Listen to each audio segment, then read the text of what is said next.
naka-ano ko, naka-rollers. Yan yung usong rollers na nabili ko. Yung balikan natin yung election. Kasi yung mga absentee voting, lumabas na yung resulta. Yung mga absentee voting, ito yung mga teachers na nagbantay, yung mga sundalo, yung mga kapulisan, at saka kung sino-sino pa na involved sa elections. Sila yung mga in charge doon. So, bumoto sila. Alam nyo ba?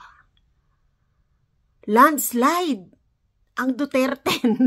Ibig sabihin, gusto na nung mga kasundaluhan, kapulisan, yung mga nasa gobyerno, na mabago na ang mga nakaposisyon. Diba? Nakakatuwa, ano? Pero, hindi nila inirelease yun. Kaya nga nagkaroon ng overvotes. Diba? Yung overvotes, ito yung mga sobrang boto. Bakit nagkaroon ng sobrang boto?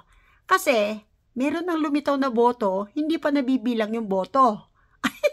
Ang gulo, di ba? Meron ng boto, pero hindi pa nabibilang yung boto. Kaya nagkaroon ng overvotes. Gets?